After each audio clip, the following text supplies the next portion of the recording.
رسول اللہ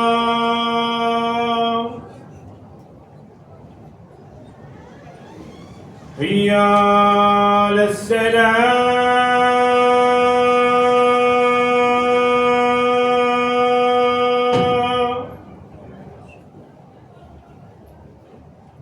حی علی الصلاۃ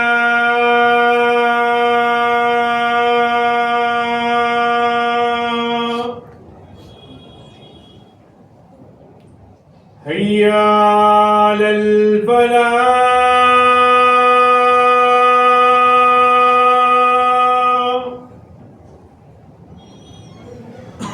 حی علی الفلاح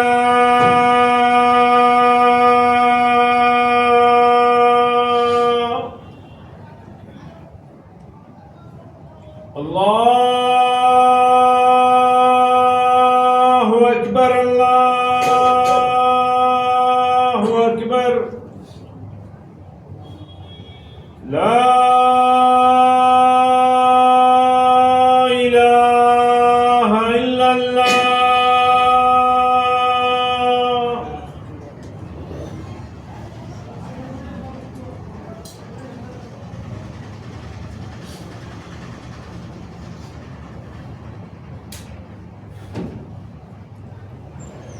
إن الحمد لله نحمده ونستعينه ونستغفره ونعوذ بالله من شرور أنفسنا ومن سيئات أعمالنا من يهده الله فلا مضل له ومن يضلله فلا هادي له أشهد أن لا إله إلا الله وحده لا شريك له وأشهد أن محمدًا عبده ورسوله فإن خير الحديث كتاب الله وخير الهدى هدى محمد صلى الله عليه وسلم وشر الأمور محدثاتها وكل محدثة بدعة وكل بدعة ضلالة وكل ضلالة في النار فأعوذ بالله من الشيطان الرجيم من همزه ونفخه ونفسه بسم الله الرحمن الرحيم يا أيها الذين آمنوا اتقوا الله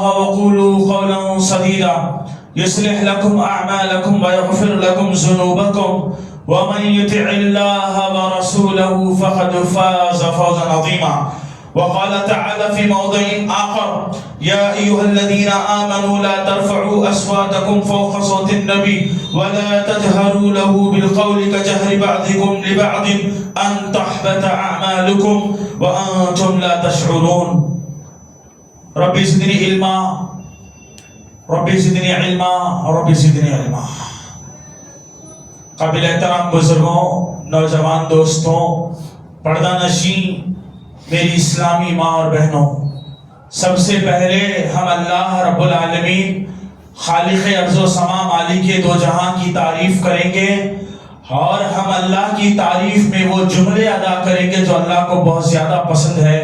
سبحان اللہ و بحمدہ سبحان اللہ العظیم۔ درود و سلام ہو میرے اور آپ کے آخری نبی، کائنات کی سب سے بہترین شخصیت، سارے مومنوں کے دل کی دھڑکن محمد الرسول اللہ صلی اللہ علیہ وسلم پر۔ اللہم صلی وسلم وبارک علی نبینا محمد صلی اللہ علیہ وسلم۔ حاضرین جمعہ، جو جمعہ کا عنوان آپ کے سامنے رکھا گیا، قرآن مجید کی ایک عظیم سورت جو انسان کی زندگی کو بہتر کر دے، سورہ حجرات۔ سورۃ الحجرات میں اللہ تعالیٰ نے انسانوں کو ادب سکھایا، اخلاق سکھایا، بہتر راستہ بتایا۔ بہت ساری چیزیں اس سورت کے اندر موجود ہے، اور رب کی ربوبیت کی قسم، اگر کوئی بندہ دل کی خوشی کے ساتھ سورہ حجرات کی آیتوں پر عمل کر لے، اس کی زندگی بہتر ہو جائے گی، معاشرہ پاکیزہ بن جائے گا، گھر برباد ہونے سے بچ جائے گا، گھر میں روشنی ہوگی، ایمان تازہ ہوگا۔ اور یقین مانیے سورہ حجرات کے اوپر اگر ایک بندہ عمل کرے گا، صراط مستقیم پر چلے گا۔ زندگی بدلنے والی صورتوں میں سے ایک سورت سورہ حجرات ہے۔ جس کا کچھ حصہ آج آپ کے سامنے بیان کیا جائے گا. اللہ تعالیٰ سے دعا ہے کہ اللہ تعالیٰ ہمیں کتاب و سنت کی باتوں کو دل کی خوشی کے ساتھ عمل کرنے کی توفیق عطا فرمائے. سورہ حجرات اس کی پہلی آیت اللہ رب العالمین ارشاد فرماتا ہے یا ایھا الذین آمنوا لا تقدموا بین یدی اللہ ورسولہ واتقوا اللہ ان اللہ سمیع علیم. اللہ تعالیٰ سورۃ الحجرات کی پہلی آیت میں ارشاد فرماتا ہے کہ اے وہ لوگوں جو ایمان لائے ہو.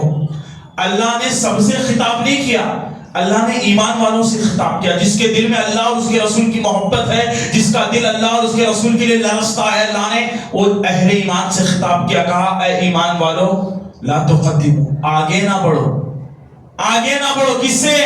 اللہ اور اس کے رسول کی باتوں کے آگے اپنی بات کو نہ لاؤ. واتقوا اللہ, اللہ سے ڈرتے رہو کہ کہیں تمہاری زبان اللہ اور اس کے رسول کے خلاف نہ چلی جائے یا اللہ اور اس کے رسول سے آگے نہ چلی جائے. اللہ نے انسانوں کی ہدایت کے لیے قرآن کو نازل کیا, پیارے نبی صلی اللہ علیہ وسلم کو بھیجا ہادی اور رہبر بنا کر. یاد رکھو اللہ کی کتاب اور پیارے نبی کی حدیث تمہارے لیے ہدایت کا ذریعہ ہے. اب اللہ کی کتاب سے آگے بڑھنے کی کوشش نہ کرو, رسول کی حدیث سے آگے بڑھنے کی کوشش نہ کرو. کیا ہوگا اگر تم رسول کی بات کے آگے جاؤ گے, اللہ کی بات کے آگے جاؤ گے؟ واتقوا اللہ, اس معاملے میں اللہ سے ڈرتے رہو. ان اللہ سمیع بصیر, بے شک اللہ تعالیٰ سننے والا ہے, دیکھنے والا ہے تمہاری حرکتوں کو. مومنوں کو ادب سکھایا جا رہا ہے. اے ایمان والو تم اللہ کی بات کے آگے نہ جاؤ, رسول کے آگے نہ جاؤ. آیت نمبر 2 میں اللہ تعالیٰ نے بہت اچھی چیز بتائی ہے. اللہ نے تمہیں حلال کا علم دے دیا, حرام کا علم دے دیا. جو چیز حلال ہے اللہ نے اس کا علم دے دیا اور قیامت تک وہ چیز حلال رہے گی, اور جو چیز اللہ اس کے رسول نے تمہیں حرام بتا دیا قیامت تک وہ چیز حرام رہے گی. اب کائنات کا کوئی بندہ اللہ سے آگے بڑھ کر, رسول اللہ سے آگے بڑھ کر حلال کو حرام نہیں بنا سکتا, حرام کو حلال نہیں بنا سکتا, کیونکہ یہ اللہ کا فیصلہ ہے. قرآن مجید سورہ حجرات کی آیت نمبر 2 میں اللہ رب العالمین ارشاد فرماتا ہے یا ایھا الذین آمنوا, اے وہ لوگوں جو ایمان لائے ہو, کان کھول کر اللہ کی اس بات کو سنو. لا ترفعوا اصواتکم, تم ہرگز اپنی آوازوں کو اونچی نہ کرو. فوق صوت النبی, نبی کی آوازوں کے اوپر, نبی کی آواز کے آگے تمہاری آواز نہ آئے. تم اپنی آوازوں کو کم رکھو, تم اپنی آوازوں کو پست رکھو. کہیں ایسا نہ ہو کہ تمہاری آواز نبی کی آواز سے اونچی ہو جائے. ولا تجهروا له بالقول كجهر بعضكم لبعض, اللہ نے اس بات کی اجازت نہیں دی. جب دو لوگ بات کرتے ہیں, دو لوگوں کی بات آپس میں ایک دوسرے سے اونچی نہیں ہونی چاہیے. جب دو لوگ بات کریں ان کی آواز اونچی نہیں ہو سکتی. تو ایک مسلمان کے لیے یہ زیبا نہیں دیتا, ایک مسلمان کے لیے یہ جائز نہیں ہے کہ اس کی آواز رسول کی آواز سے زیادہ ہو جائے. اگر ایسا کرو گے تو یاد رکھو ان تحبط اعمالکم, اللہ تمہارے اعمال کو غارت کر دے گا, اللہ تمہارے اعمال کو برباد کر دے گا. وانتم لا تشعرون, اور تمہیں اس بات کا ہوش بھی نہیں رہے گا کہ تمہارے اعمال کب برباد کر دیے گئے. اگر اللہ سے آگے بڑھو گے, اس کے رسول سے آگے بڑھو گے, اپنی آوازوں کو رسول کی آوازوں کے سامنے اونچی کرو گے, ان تحبط اعمالکم, اللہ تمہارے اعمال کو برباد کر دے گا.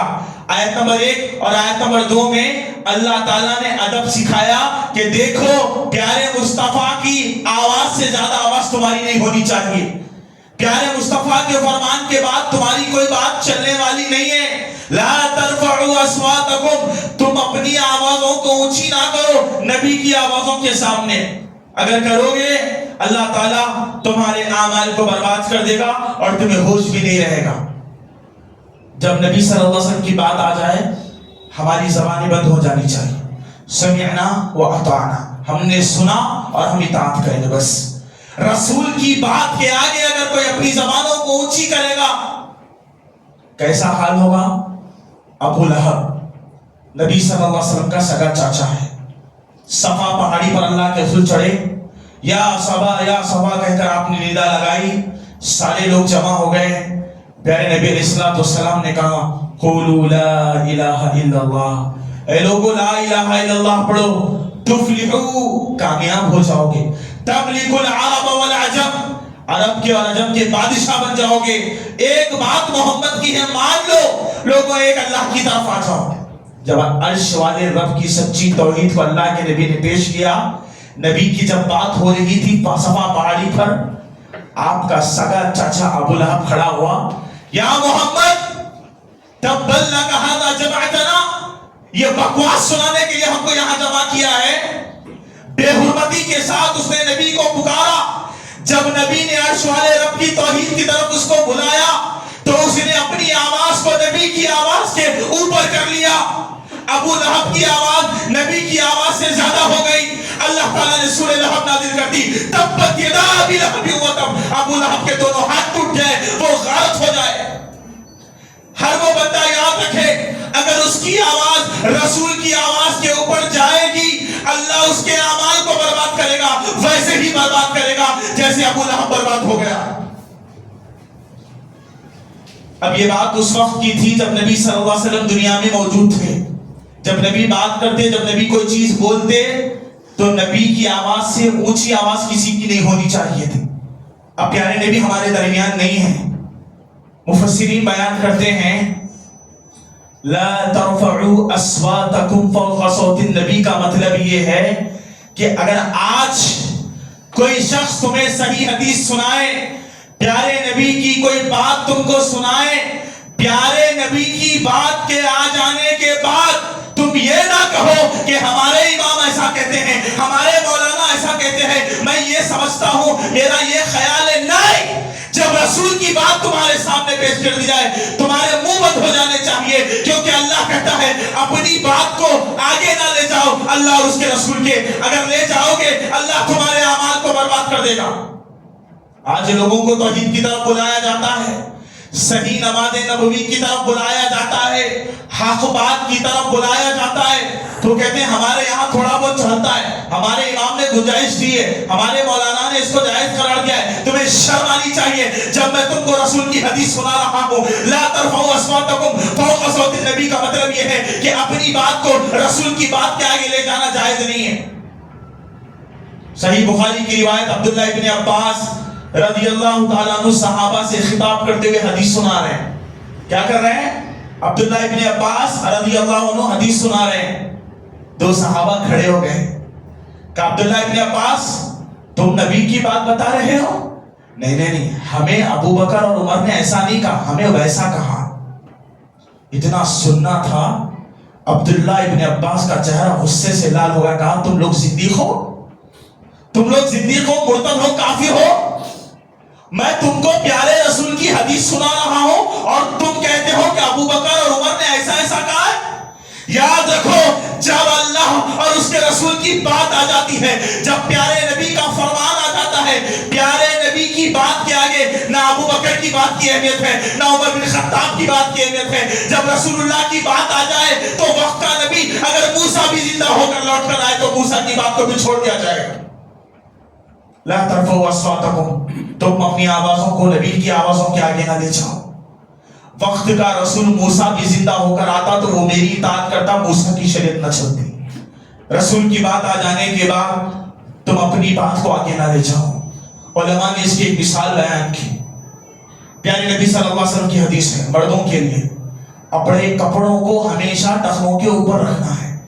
اگر کوئی بندہ یہ علم رکھتے ہوئے بھی اپنے کپڑوں کو ٹخنوں کے نیچے چھوڑتا ہے, وہ اپنی مرضی کو رسول کی مرضی سے آگے لے جا رہا ہے. ان تحبط اعمالکم, اللہ اس کے اعمال کو غارت کر دے گا, غارت کر دے گا اللہ تعالیٰ. اگر کوئی ایسا عمل کرو گے رسول کے خلاف, رسول کی بتائی ہوئی باتوں کو چھوڑ کر آگے بڑھنے کی کوشش کرو گے, اللہ تعالیٰ تمہارے اعمال کو برباد کر دے گا, تمہیں ہوش بھی نہیں رہے گا.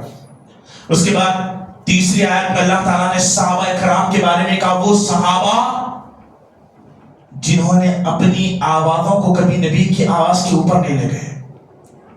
ابو بکر صدیق رضی اللہ تعالیٰ عنہ, جب یہ آیت کریمہ نازل ہوئی, اللہ کے نبی سے سرگوشی میں بات کرنے لگی, بہت دھیمی آواز میں بات کرنے لگی.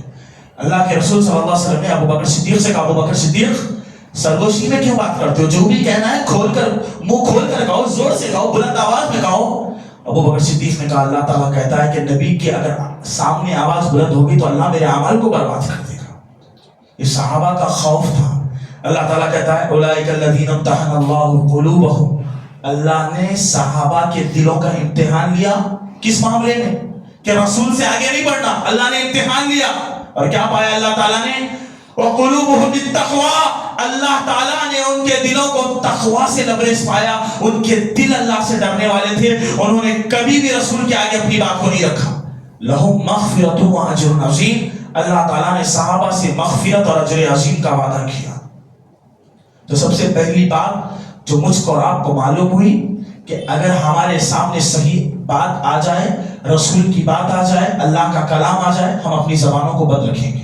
ہماری حیثیت نہیں ہے کہ ہم رسول کی بات کے آگے اپنی بات کو رکھیں، ہمارے امام کی بات کو رکھیں. نہیں، اللہ تعالیٰ نے کہا رسول جو تم کو لے لے بس اتفاق کر لو، چھوڑ دو اس کو. حد سے آگے بڑھو گے فاولئک هم الظالمون، ظالموں میں سے ہو جاؤ گے. آیت نمبر 4 اور 5 میں اللہ تعالیٰ نے ایک عظیم بات کا ذکر کیا.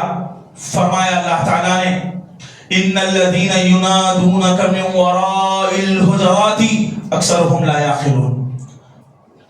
بدو قسم کے جو لوگ تھے، دوپہر کا وقت جو سونے کا وقت ہوتا ہے، ظہر کی نماز کے بعد اللہ کے رسول صلی اللہ علیہ وسلم قیلولہ کیا کرتے تھے. اللہ کے رسول اپنے گھر میں آرام کر رہے تھے. کچھ بدو قسم کے لوگ اللہ کے رسول کے حجرے کے پاس آئے اور پکار کر کہنے لگے یا محمد یا محمد.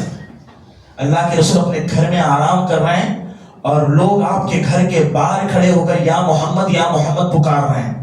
یہ چیز اللہ کو برداشت نہ ہوئی. اللہ تعالیٰ نے سورہ حجرات آیت نمبر 5 نازل کر دی. کہا وَلَوْ أَنَّهُمْ صَبَرُوا حَتَّى تَخْرُجَ إِلَيْهِمْ لَكَانَ خَيْرًا لَهُمْ وَاللَّهُ غَفُورٌ رَحِيمٌ. اللہ تعالیٰ کہتا ہے کاش یہ لوگ جو آپ کو نام لے کر پکار رہے ہیں یا محمد، تھوڑا صبر کر لیتے، آپ کے سونے کا انتظار کر لیتے، آپ آتے ان سے ملاقات کرتے تو یہ ان کے لیے بہتر ہوتا. بے شک اللہ تعالیٰ معاف کرنے والا، بخشنے والا ہے. اللہ نے انسانوں کو حکم دیا نبی کا احترام کیا جائے. اللہ تعالیٰ کہتا ہے جب میرا نبی سو رہا ہو کسی کو اجازت نہیں ہے نبی کے گھر کے پاس آ کر کھڑے ہو کر پکارنے کی. اور یہ بدتمیزی ہے کہ تم یا محمد کہہ کر نبی کا نام لے کر پکارو. نہیں، قرآن مجید میں اللہ نے اپنے نبی کا احترام کیا. پوری قرآن مجید میں اللہ نے نام لے کر اپنے نبی کو نہیں پکارا. جب بھی پکارا محبت سے پکارا، یا ایھا النبی، اے میرے نبی، یا ایھا الرسول، اے میرے رسول. اللہ نے رسول کہہ کر پکارا، نبی کہہ کر پکارا. کائنات کے ہر فرد کو یہ ادب سیکھنا چاہیے. سورہ حجرات کی آیت نمبر 5 تم کو نصیحت کر رہی ہے. لوگوں جب بھی تمہاری زبانوں سے نبی کا نام نکلے، نبی کا ڈائریکٹ نام لے کر نہیں پکارنا کہ محمد نے ایسا کہا ہے نعوذ باللہ، بلکہ یہ کہو کہ اللہ کے رسول نے کہا ہے، اللہ کے نبی نے کہا ہے، آمنہ کے لال نے کہا ہے، رحمت للعالمین نے کہا ہے، سید المرسلین نے کہا ہے. نبی کے القاب لے کر پکارا کرو. نبی کا نام لے کر پکارنا یہ نبی کی شان میں گستاخی ہے. کیوں؟ کائنات کی سب سے بہترین شخصیت ہے جس کا نام لینے کے بعد بندہ اگر صلی اللہ علیہ وسلم پڑھتا ہے 10 نیکیاں لکھ دی جاتی ہے، 10 گناہ مٹا دیے جاتے ہیں، 10 درجے بلند کر دیے جاتے ہیں. پھر آیت نمبر 6 میں اللہ تعالیٰ نے ایک نصیحت اہل ایمان کو کی. کہا یا ایھا الذین آمنوا. پھر اللہ نے ایمان والوں سے بات کیا، اے وہ لوگوں جو ایمان لائے ہو، ان جاءکم فاسق بنبأ فتبینوا. اللہ کہتا ہے اے ایمان والوں اگر کوئی خبر لانے والا تمہارے پاس کوئی خبر لے کر آئے، کیا کرنا؟ ڈائریکٹ نہیں سننا. فتبینوا، اس کی تحقیق کرنا کہ سنانے والے نے جو سنایا ہے وہ کہاں تک سچ ہے. کیا ہوگا؟ اللہ تعالیٰ کہتا ہے اگر تم ایسا نہیں کرو گے ما فعلتم نادمین، آگے چل کر تم ضرور شرمندہ ہوگے.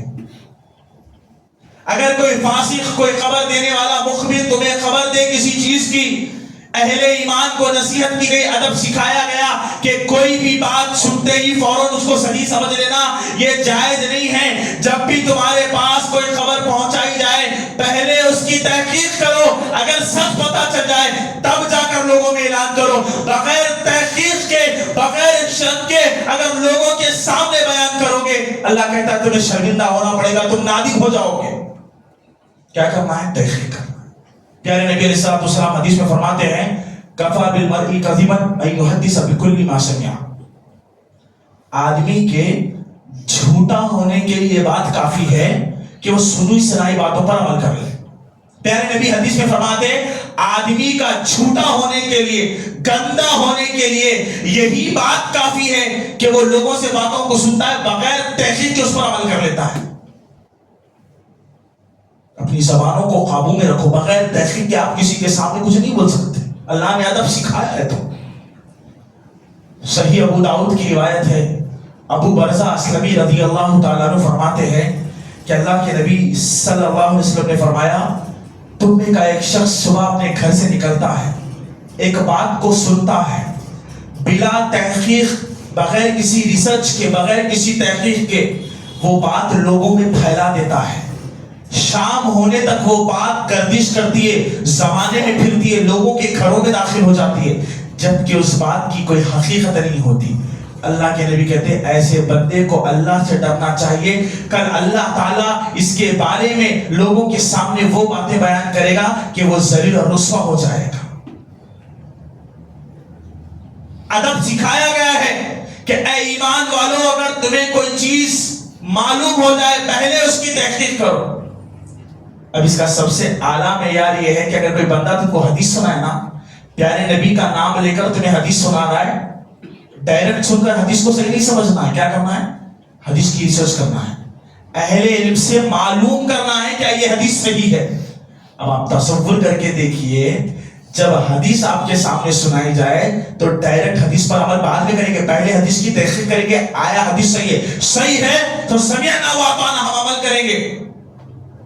جب بات حدیث کی آئی تو تحقیق کرنے کا حکم دیا گیا، اور عام آدمی کوئی عام بات کرتے تحقیق نہیں کریں گے، حدیث کی تحقیق ہو رہی ہے۔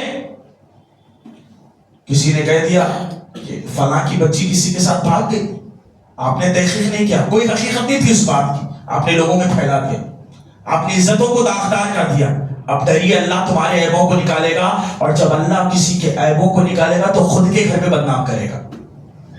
اسی لیے اللہ تعالیٰ نے ادب سکھایا کہ جب کوئی مخبر خبر دینے والا تمہیں کسی چیز کی خبر دے، پہلے اس کی تحقیق کرو، کہیں ایسا نہ ہو کہ تمہیں شرمندہ اور نادم ہونا پڑے۔ پھر بقیہ آیتوں میں اللہ تعالیٰ نے پیارے نبی کی اطاعت کا حکم دیا، ہر صورت میں ہر بندے کو نبی کی اطاعت کرنا ہے، نبی کی اطاعت سے منہ موڑے گا، علم رکھتے ہوئے جاہلوں میں سے ہو جائے گا۔ نبی کی بات آ گئی، رسول اللہ کا کلام آ گیا، حق آپ کے سامنے بیان کر دیا گیا، کوئی گنجائش اور کوئی چانس نہیں کہ آپ اس بات کے خلاف کوئی کام کرو، ہر صورت میں رسول کی بات ماننا ہی ماننا۔ اس کے بعد آیت نمبر 9 میں اللہ تعالیٰ نے کہا، دو آیتوں میں اللہ تعالیٰ نے اہل ایمان کی صفات بیان فرمایا، کہا اللہ تعالیٰ نے وَإِن طَائِفَتَانِ مِنَ الْمُؤْمِنِينَ اقْتَتَلُوا فَأَصْلِحُوا بَيْنَهُمَا۔ اللہ تعالیٰ کہتا ہے اگر مسلمانوں کی دو جماعتیں آپس میں لڑ لے، مسلمان ہیں، دو لوگ لڑ رہے ہیں، دو جماعتیں لڑ رہی ہیں، یہ جماعت بھی مسلمان ہے، وہ جماعت بھی مسلمان ہے، دو مسلم جماعتیں اگر آپس میں لڑ لے، کیا کرنا ہے؟ اور لڑانا ہے نہیں، اللہ کہتا ہے فَأَصْلِحُوا، ان لوگوں کو ملانے کی کوشش کرو، ان دونوں کے درمیان صلح کی کوشش کرو۔ تم ایسا کام کرو کہ تمہاری بات سن کے یا تمہاری حرکت سے وہ دونوں جماعتیں جو لڑ رہی ہیں آپس میں گلے مل لے۔ حدیث میں اللہ کے نبی علیہ السلام نے کہا اگر دو ناراض جوڑے ہیں ان کو ملانے کے لیے اگر جھوٹ کا سہارا لیا جا رہا ہے تو وہ جھوٹ بولنا بھی تمہارے لیے جائز ہے۔ کیوں؟ کیونکہ اللہ اصلاح چاہتا ہے، اللہ محبت چاہتا ہے۔ اسی آیت میں اللہ کے نبی علیہ السلام نے فرمایا کہ اگر دو جماعتیں مسلمانوں کی آپس میں لڑتی ہیں تو تیسرے کا یہ حق بنتا ہے کہ ان دونوں کے درمیان ایسی بات کرے کہ دونوں ایک دوسرے سے مل جائیں، میل ملاپ ہو جائے۔ دو سگے بھائی ناراض ہیں، تیسرے کا یہ کام ہے کہ دونوں بھائیوں کو ملاتے ہیں۔ میاں بیوی میں لڑائی جھگڑا ہو گیا، بیٹوں کا یہ حق ہے کہ ماں باپ کو ملا دے۔ اللہ کہتا ہے کہ اگر دو مسلم جماعتیں آپس میں لڑ پڑتی ہیں تو تمہارا کام یہ ہے فَأَصْلِحُوا بَيْنَهُمَا، تم ان دونوں کے درمیان صلح کرو، نہیں کرا سکتے خاموش ہو جاؤ، فساد لگانے کی کوشش نہ کرو، آگ بھڑکانے کی کوشش نہ کرو۔ کیا ہوگا؟ ان تحبط اعمالکم، اگر ایسا کرو گے تو اللہ اعمال کو برباد کر دے گا۔ اس کے بعد اللہ نے کہا کہ فَإِن بَغَتْ إِحْدَاهُمَا عَلَى الْأُخْرَى، دو جماعتیں آپس میں لڑ رہی ہیں یا دو لوگ آپس میں لڑ رہے ہیں اور ان میں کا ایک دوسرے پر زیادتی کر رہا ہے تو تم کیا کرو گے؟ اس شخص کے خلاف بغاوت کرو گے جو زیادتی کر رہا ہے، جو ظلم کر رہا ہے، جو زیادتی پر اتر آیا ہے، آپ اس شخص سے لڑو گے۔ اللہ نے کہا فَقَاتِلُوا، تم اس اس سے لڑو تاکہ اس کو اس کا حق دلا دیا جائے.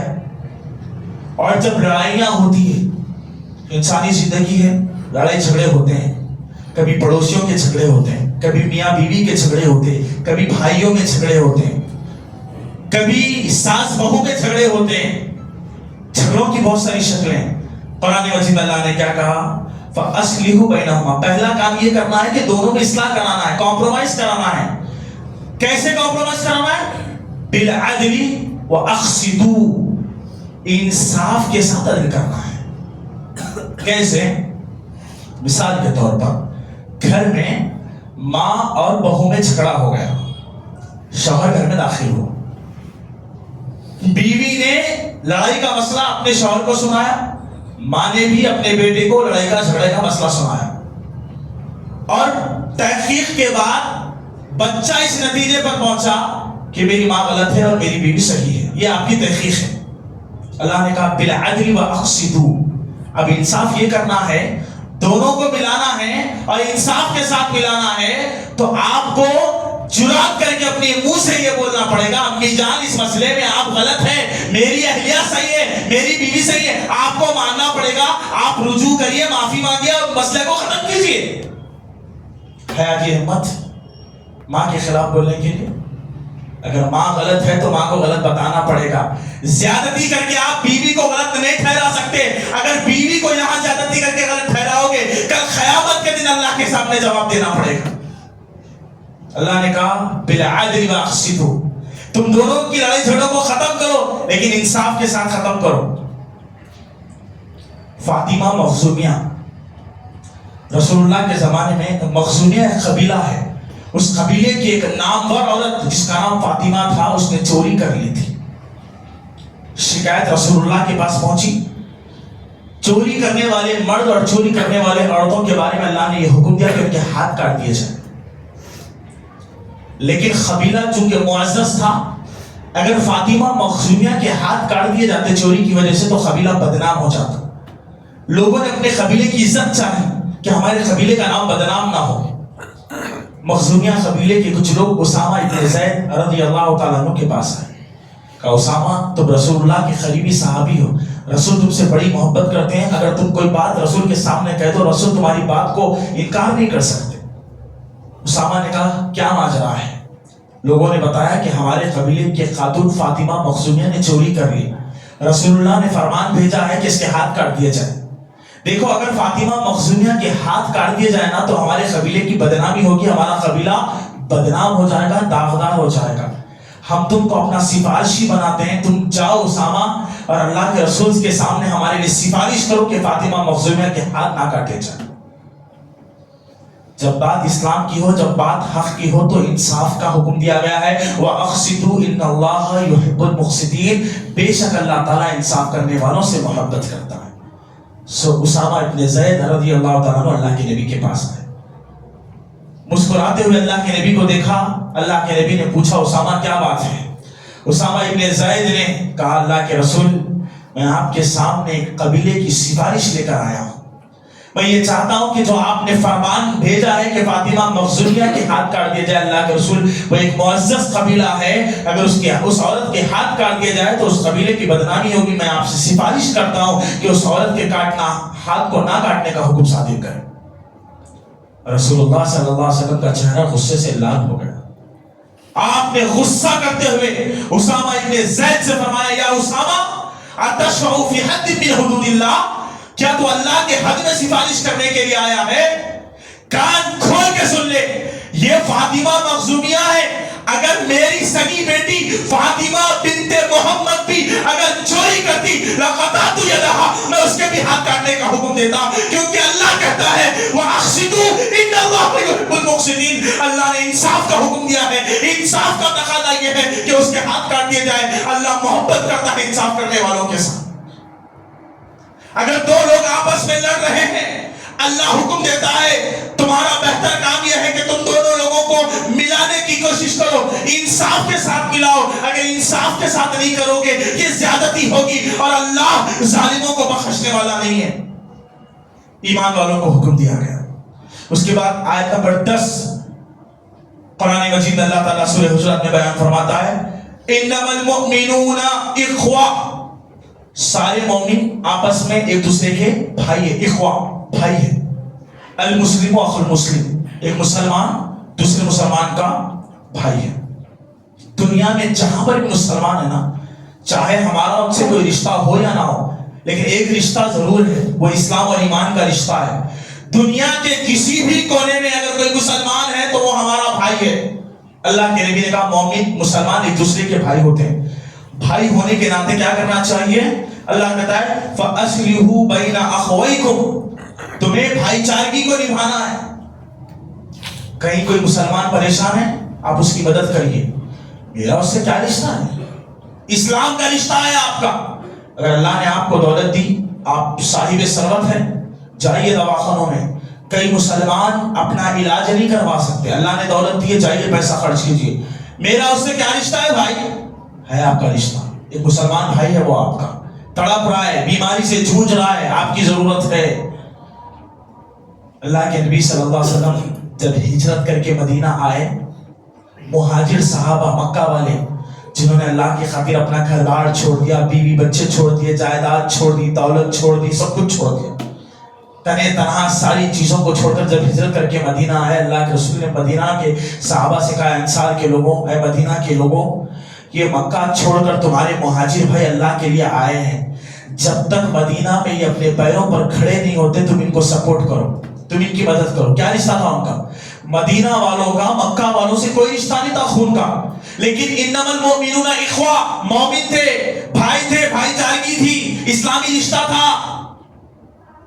سعد ابن ربیع رضی اللہ تعالیٰ عنہ کھڑے ہوئے، عبد الرحمن ابن عوف جو مکہ کے صحابہ میں سے تھے مہاجر، ہاتھ پکڑا، گھر لے گئے. کوئی رشتہ نہیں تھا خون کا، بس ایک مسلمان تھے، مسلمان تھے. سعد ابن ربیع اپنے بھائی عبد الرحمن ابن عوف کو گھر لے گئے، کہا عبد الرحمن یہ میرے باغ ہے، آج سے آدھا تمہارا آدھا میرا. دیکھو یہ میرا گھر ہے، آج سے گھر کی آدھی جائیداد تمہاری، آدھی میری. میری دو بیویاں ہیں، دونوں کو دیکھو، جو خوبصورت ہو بتا دینا، طلاق دے دوں گا، عدت گزرنے کے بعد شادی کریں گے. محبتوں کو نکال کر رکھ دیا مدینہ کے صحابہ نے.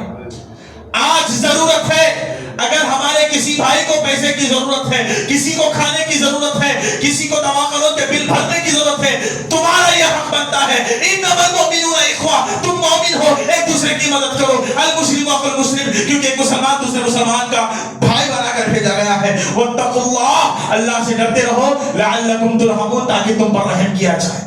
ایک مسلمان اگر کسی مسلمان کی مدد کرتا ہے، کیا ہوگا؟ اللہ رحمتیں نازل کرے گا. ایک آخری بات، آج اسی سورہ حجرات پر عمل کرنے کی مجھ کو آپ کو سخت ضرورت ہے. فَأَصْلِحُوا بَيْنَ أَخَوَيْكُمْ، ایک مسلمان دوسرے مسلمان کی عزت کرے. احترام انسانیت ایک بہت بڑا مضمون ہے کہ ایک مسلمان دوسرے مسلمان کا احترام کرے. اللہ کے نبی علیہ الصلوۃ والسلام فرماتے کل المسلم علی المسلم حرام دمہ وعرضہ ومالہ، ایک مسلمان کا دوسرے مسلمان پر حرام ہے، اس کا خون، اس کا مال اور اس کی عزت. آپ کسی مسلمان کا ناحق مال نہیں کھا سکتے. آج 2 گز زمین کے لیے، پراپرٹیوں کے لیے، وراثتوں کے لیے لڑائی جھگڑے، کورٹ میں کیسز بھرے پڑے مسلمانوں کے. مرڈرز کتنے ہیں ہمارے شہر میں، ایک مسلمان کا خون نہیں بہا سکتے آپ. عزتیں تو ایسی اچھالی جا رہی ہے اللہ کی پناہ. 10 ذی الحج، حج کا دن، عید کا دن، یوم النحر، قربانی کا وقت، مینا کی وادی میں حجۃ الوداع کے موقع پر اللہ کے رسول صلی اللہ علیہ وسلم کا صحابہ سے پوچھا صحابہ آج کون سا دن ہے؟ صحابہ نے کہا آج عید الاضحیٰ، قربانی خون بہانے کا دن ہے، عید کا دن ہے. اللہ کے نبی نے فرمایا یہ کون سا مہینہ چل رہا ہے؟ صحابہ نے کہا یہ حرمت والا مہینہ ذی الحجہ کا مہینہ چل رہا ہے. اللہ کے نبی نے کہا یہ کون سا شہر ہے؟ کہا اللہ کے رسول یہ مکہ شہر ہے جس کی قسم اللہ نے قرآن میں کھائی، لا اقسم بہذا البلد. پھر اللہ کے نبی نے پوچھا کیا تمہارے نزدیک عید کے دن کی عزت ہے؟ کیا تم عید کے دن کی عزت کرتے ہو؟ صحابہ نے کہا اللہ کے رسول ہم عید یوم النحر قربانی کے دن کی عزت کرتے ہیں. پھر صحابہ سے پوچھا کیا تم حرمت والے مہینے ذی الحجہ کے مہینے کی عزت کرتے ہو؟ کہا اللہ کے رسول ہم ذی الحجہ کے مہینے کی عزت کرتے ہیں. کہا پوچھا کیا تم مکہ شہر کی عزت کرتے ہو؟ کہا اللہ کے رسول اللہ نے مکہ کی قسم کھائی یقیناً ہماری جان سے زیادہ مکہ شہر ہے، مکہ شہر کی عزت کرتے۔ پھر اللہ کے رسول نے حجۃ الوداع کے موقع پر ساری انسانیت کو یہ فرمان سنایا کہ دیکھو صحابہ، جس طرح تم مکہ شہر کی عزت کرتے ہو، جس طرح تمہارے نزدیک ذی الحج کے مہینے کی عزت ہے، جس طرح تم عید کے دن کی عزت کرتے ہو، ایک مسلمان دوسرے مسلمان کی ویسے ہی عزت کرے جیسی وہ مکہ شہر کی عزت کرتا ہے۔ ایک مسلمان دوسرے مسلمان کے مال کا ویسے ہی احترام کرے جیسے وہ ذی الحج کے مہینے کا احترام کرتا ہے۔ ایک مسلمان دوسرے مسلمان کے خون کی ویسے ہی پرواہ کرے جیسے وہ عید کے دن کی پرواہ کرتا ہے۔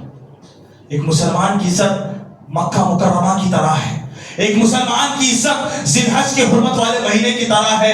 اللہ نے کہا انما المؤمنون اخوہ، تم آپس میں ایک دوسرے کے بھائی ہو، آپس میں ایک دوسرے کو ذلیل نہ کرو، مجبور نہ کرو، کمزور نہ کرو۔ فاصلحوا بین اخویکم، آپس میں ایک دوسرے کے ساتھ اصلاح کرو، محبتوں کے ساتھ رہو۔ یہی اللہ تم کو پیغام دیتا ہے۔